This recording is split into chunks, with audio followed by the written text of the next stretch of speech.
Hi there, our highly valued, treasured and esteemed viewers and listeners, and welcome back to your channel of choice. This video I am about to present was compiled by Dr. Nath Arua, a clinical pharmacist by training and profession who is the founder of Progressive Pharmacotherapy Consultants, the premier virtual clinical pharmacy institute for capacity building for healthcare workers. The Virtual Clinical Pharmacy Institute with a difference, where patient safety, medication therapy management and optimal clinical outcomes are very crucial and non-negotiable to us. Here we seek to remain your premier source of crucial tips for high-impact pharmacotherapy services. So, on behalf of the Institute, I humbly urge you all to sit back and spare me part of your very precious time to share with you very useful tips which may prove very, very handy in your line of duty. I now welcome you all to part 181 of our Pharmacotherapy MCQ series, which majors in infectious diseases. And the first question reads, EFT, a 65-year-old male patient with a past medical history notable for receipt of a heart transplant 90 days ago because of hypertrophic cardiomyopathy. EFT's post-transplant course was uncomplicated, but today he has been summoned to the clinic for evaluation following a positive cytomegalovirus (CMV) screening assay, with a value of 8,265 international units per milliliter. His vitals are normal and he has no physical complaints. EFT has been adherent to all post-transplant recommendations and is looking forward to his grandson's school soccer match tomorrow. His current home medications, all taken orally, include tacrolimus 3 mg twice daily, prednisone 5 mg once daily, mycophenolate mofetil 500 mg twice daily, atorvastatin 40 mg at night, lisinopril 20 mg OD, famotidine 20 mg BD, paroxetine 40 mg in the morning, valganciclovir 500 mg once daily. His pertinent labs include a WBC of 8.5 cells per millimeter cubed with 56% neutrophils, and 22% lymphocytes, and a serum creatinine of 1.1 mg per deciliter. His donor CMV serology is positive, recipient CMV is serology positive. The transplant clinic seeks from you as the infectious diseases clinical pharmacy specialist recommendation for the treatment of EFT's CMV infection. So my question to you is, which of the following regimens would be the most appropriate intervention for EFT at this time? Would it be A. No treatment is warranted, or B. Initiate Valganciclovir, discontinue Valganciclovir, or C. Initiate Ganciclovir, discontinue Valganciclovir, or would it be D. Initiate Foscarnet, discontinue Valganciclovir? I will give you 10 seconds to choose the correct answer to this question from the listed options.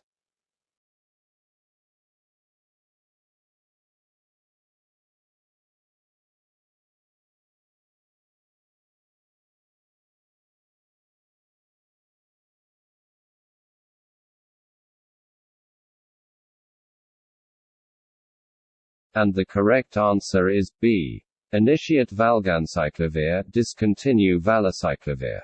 Foscarnet is inappropriate because it is not recommended as a first-line treatment for CMV disease due to an unfavorable toxicity profile. Additionally, Foscarnet is administered intravenously, which would require hospital admission and interfere with the patient's desire to attend his grandson's school play tomorrow night. Providing no treatment is inappropriate because EFT has evidence of significant CMV viremia. A watchful waiting approach is appropriate only for patients with low levels of CMV viremia. Ganciclovir is inappropriate because although it is a recommended first-line treatment for CMV disease, it is not preferred for patients like EFT without severe disease. Additionally, Ganciclovir is administered intravenously, which would require hospital admission and interfere with the patient's desire to attend his grandson's school play tomorrow night. Valganciclovir is the recommended treatment for patients like EFT with CMV disease that is not severe and in whom adherence to oral medications is anticipated. It is administered orally and can be used on an outpatient basis, which is compatible with the patient's wish to attend his grandson's school play tomorrow night.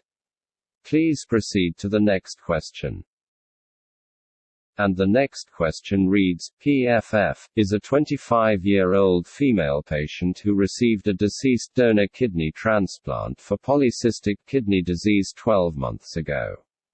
PFF's post-transplant course was complicated by cytomegalovirus CMV colitis, which the infectious diseases team treated successfully with IV Ganciclovir 90 days ago.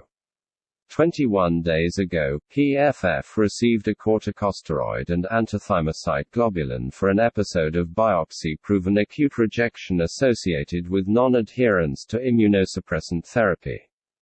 PFF now presents to your accident and emergency department with a chief complaint of non-bloody diarrhea, abdominal pain, and cramping. PFF is admitted to the hospital with presumed CMV colitis. Review of systems shows severe abdominal pain. On physical exam, abdominal exam was refused due to severe pain. Her abdominal CT scan showed mild ascites and pericolonic stranding. Her pertinent vitals include a blood pressure of 148 systolic and 96 diastolic, a heart rate of 78 beats per minute, a respiratory rate of 26 breaths per minute, a maximum body temperature of 101.8 degrees Fahrenheit. Her current home medications, all taken orally, include tacrolimus 5 mg twice daily, prednisone 10 mg once daily, azathioprine 100 mg once daily, esomeprazole 40 mg once daily, loratadine 10 mg once daily, hydrocodone, acetaminophen 5 mg stroke 325 mg 4 times daily PRN for pain, venlafaxine extended release 75 mg once daily. Her pertinent labs include a WBC of 3.8 times 10 power 3 cells per millimeter cubed with 75% neutrophils and 5% lymphocytes, a serum creatinine of 3.2 mg per deciliter, a BUN 38 mg per deciliter, potassium levels of 5.2 milliequivalents per liter, magnesium levels of 2.8 mg per deciliter. So my question to you is, which of the following is the most appropriate treatment for PFF at this time? Is it A. Valganciclovir, or B. Letermovir, or C. Ganciclovir, or is it D. Foscarnet? I will give you 10 seconds to choose the correct answer to this question from the listed options.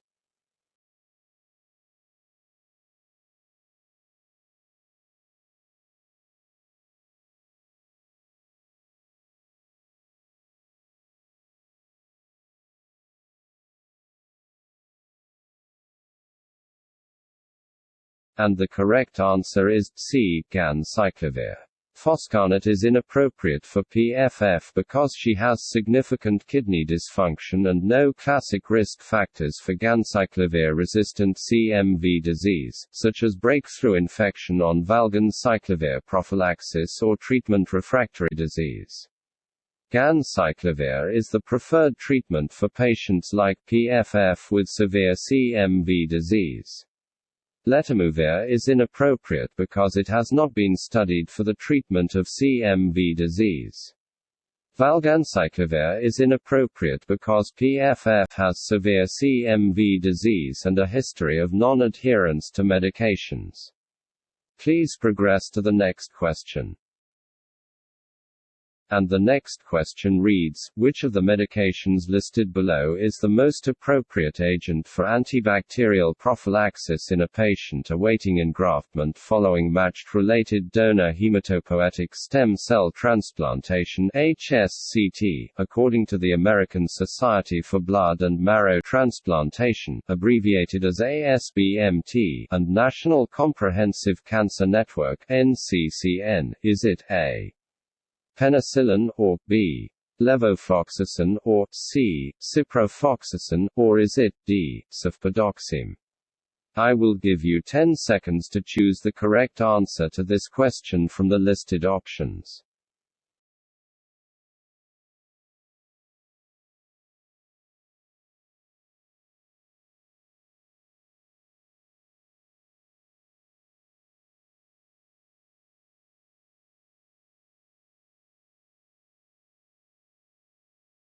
And the correct answer is B, levofloxacin. Levofloxacin provide appropriate antimicrobial coverage for Pseudomonas aeruginosa and gram-positive organisms of concern in patients undergoing HSCT. It is recommended by both ASBMT and NCCN as a first-line choice for antibacterial prophylaxis in this patient population. Sulfadoxime is inappropriate because it does not provide coverage for Pseudomonas aeruginosa. Ciprofloxacin is inappropriate because it does not provide coverage for gram-positive organisms. Penicillin is inappropriate because it is a recommended prophylactic agent for patients only at later stages after HSCT. Please progress to the next question. And the next question reads, RSA is a 45-year-old male patient who received a bilateral lung transplant 15 months ago due to a history of idiopathic pulmonary fibrosis. His pre-transplantation cytomegalovirus (CMV) serologies revealed recipient positivity and donor negativity, abbreviated as R-positive/D negative. His prophylaxis consists of Valganciclovir for 1 year. 72 hours ago he was admitted to the medical intensive care unit and emergently intubated because of respiratory failure.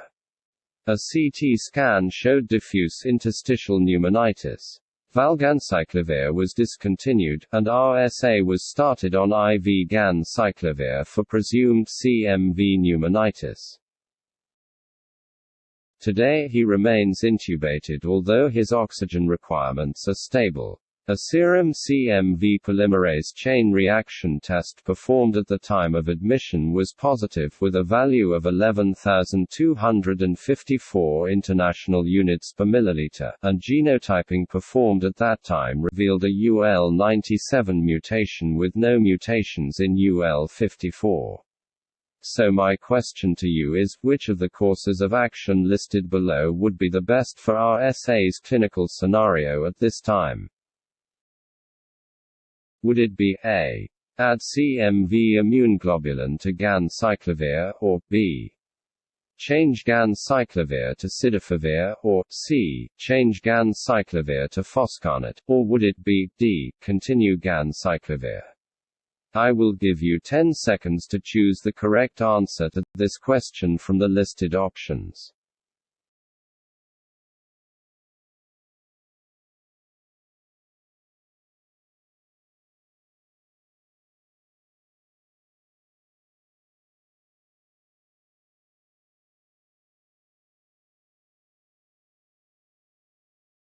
And the correct answer is C, change Ganciclovir to foscarnet. Continuing Ganciclovir is inappropriate because UL97 mutations confer resistance to Ganciclovir. Changing Ganciclovir to foscarnet is the most appropriate choice because UL97 mutations are associated with resistance to Ganciclovir. Foscarnet is the recommended alternative therapy for Ganciclovir-resistant CMV. Changing Ganciclovir to cidofovir is inappropriate because cidofovir is not the preferred agent for the treatment of Ganciclovir-resistant CMV due to an unacceptable rate of toxicity and mixed clinical data. Addition of CMV immune globulin to Ganciclovir is inappropriate because CMV immune globulin is recommended only as an adjunctive therapy with an active antiviral agent. The addition of CMV immune globulin without changing Ganciclovir to an active antiviral agent would be inappropriate. Please advance to the next question. And the next question reads, GMM, a 35-year-old female patient who received a matched-related donor hematopoietic stem cell transplant (HSCT) and now has chronic cutaneous graft versus host disease (GVHD). Her current medications include tacrolimus 3 mg orally twice daily, and prednisone 30 mg orally once daily. GMM has a good response to therapy. So my question to you is, which of the regimens listed below would be the most appropriate prophylactic antimicrobial regimen for GMM now based on guidelines from the American Society for Blood and Marrow Transplantation ASBMT and National Comprehensive Cancer Network NCCN? Would it be A. Valganciclovir, Co-trimoxazole, Penicillin, and posaconazole, or B. Valganciclovir, Co-trimoxazole, and posaconazole, or C. Valganciclovir, Penicillin, and posaconazole, or would it be D. Valganciclovir, Co-trimoxazole, Penicillin, and posaconazole? I will give you 10 seconds to choose the correct answer to this question from the listed options.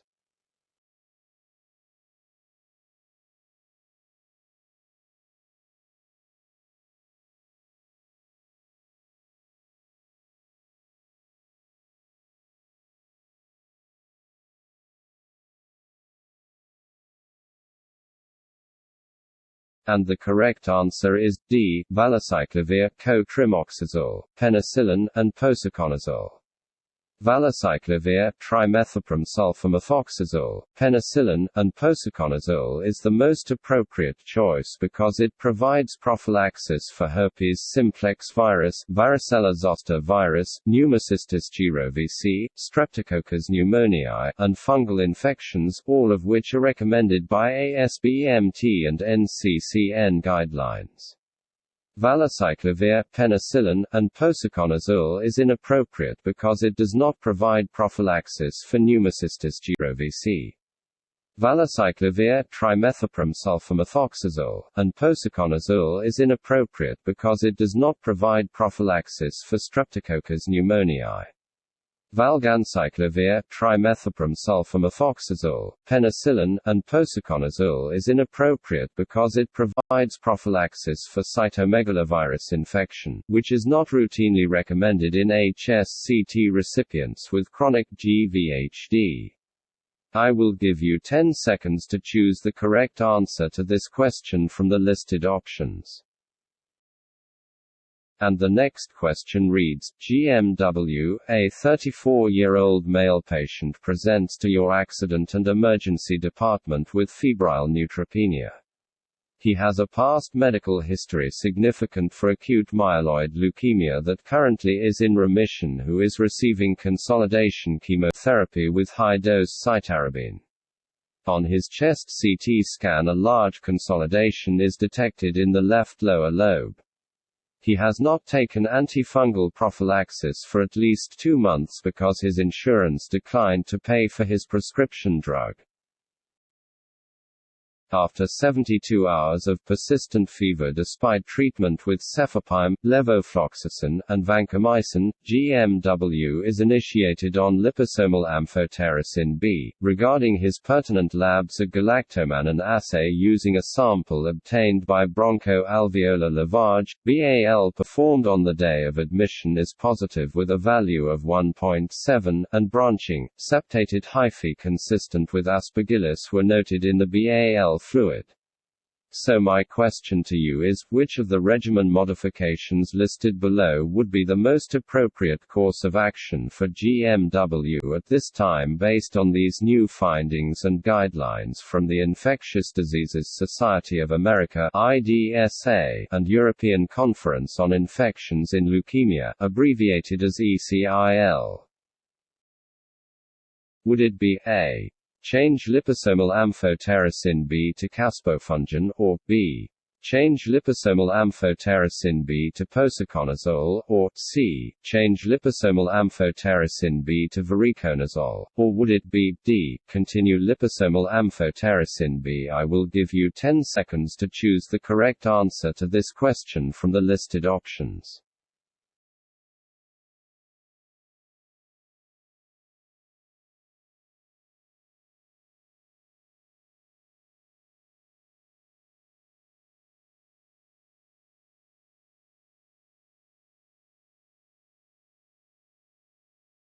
And the correct answer is C. Change liposomal amphotericin B to voriconazole. Continuing liposomal amphotericin B is inappropriate because GMW has presumed invasive aspergillosis. Drug therapies that are more effective and less toxic than liposomal amphotericin B with stronger recommendations in both the IDSA and ECIL guidelines are available. Changing liposomal amphotericin B to voriconazole is the most appropriate course of action because voriconazole is the first-line treatment for invasive pulmonary aspergillosis. Changing liposomal amphotericin B to posaconazole is inappropriate because GMW has presumed invasive aspergillosis. Current IDSA and ECIL guidelines do not support the use of posaconazole as a first-line treatment for invasive aspergillosis, and limited data are available supporting its use. Changing liposomal amphotericin B to caspofungin is inappropriate because echinocandins are not recommended as first-line therapy for invasive aspergillosis. Please progress to the next question. And the next question reads, CRS, is a 75-year-old female patient presenting to your accident and emergency department with a chief complaint of severe acute abdominal pain in the lower right quadrant associated with nausea and vomiting. She has a past medical history significant for coronary artery disease, type 2 diabetes mellitus, and breast cancer for which she takes oral chemotherapy. She was discharged 2 weeks prior with a diagnosis of community-acquired pneumonia. Her abdominal CT scan shows free air suggestive of a perforated appendix. CRS was taken to the operation room for an appendectomy with peritoneal washout due to gross contamination and diffuse peritonitis. CRS was hypotensive postoperatively and was admitted to the surgical intensive care unit for management of septic shock. He has no known drug or food allergies. So my question to you is, which of the regimens listed below would be the most appropriate empiric antibiotic therapy for CRS based on guidelines from the Surgical Infection Society, abbreviated as SIS, and the Infectious Diseases Society of America, IDSA? Would it be A. Ertapenem, or B. ciprofloxacin plus vancomycin, or C. ceftriaxone plus metronidazole, or would it be D. piperacillin, tazobactam? I will give you 10 seconds to choose the correct answer to this question from the listed options.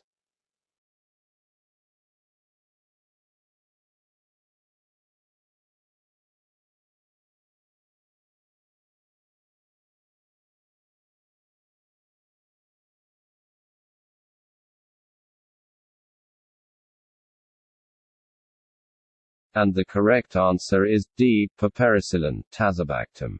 This patient has community-acquired, complicated intra-abdominal infection from her perforated appendix. Her history of malignancy coupled with her advanced age and high severity of illness, that is, septic shock, puts her in the SIS/IDSA guideline-defined high-risk category for treatment failure and presence of multidrug-resistant organisms, MDROs.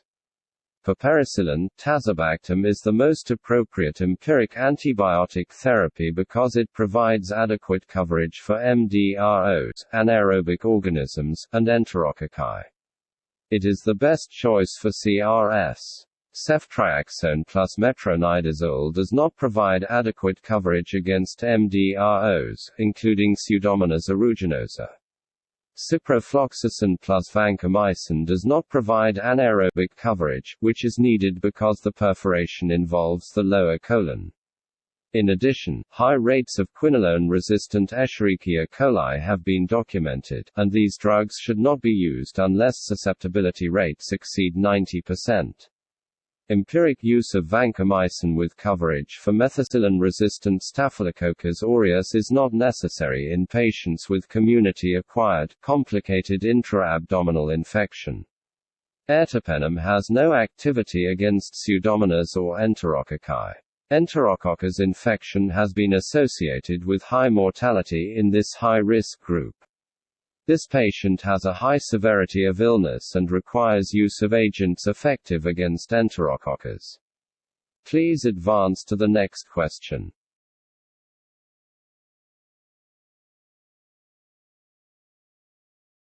And the next question reads, after 48 hours of empiric antibiotic therapy, CRS's blood pressure has improved and she is ready for transfer to the surgical ward. Intraoperative aerobic fluid culture is growing a pan-sensitive strain of Escherichia coli that is susceptible to penicillin and cephalosporins with few yeast on gram staining. Anaerobic culture results are still pending. Blood cultures were negative for any growth. So my question to you is, which of the regimens listed below would be the most appropriate antimicrobial therapy for CRS now? Would it be A. Piperacillin, tazobactam plus micafungin, or B. Piperacillin, tazobactam plus fluconazole, or C. Ciprofloxacin, or would it be D. Cefuroxime plus metronidazole? I will give you 10 seconds to choose the correct answer to this question from the listed options.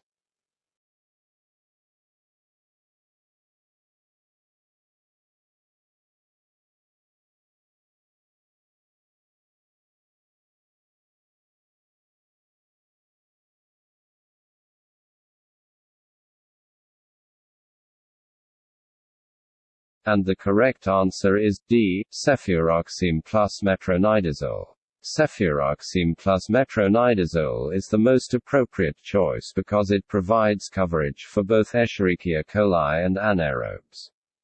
Anaerobes, including Bacteroides fragilis, are slow-growing organisms, and only aerobic culture results are available at this time. Therefore, antibiotic therapy should be provided for anaerobes as well as the isolated Escherichia coli strain, which is susceptible to cefuroxime. Ciprofloxacin is inappropriate because although it has activity against Escherichia coli, it does not provide adequate anaerobic coverage. Therefore, antibiotic therapy should be provided for anaerobes. Piperacillin, tazobactam plus micafungin is inappropriate because antifungal coverage is not required for this patient who has a low density of yeast in her intraoperative aerobic fluid polymicrobial culture.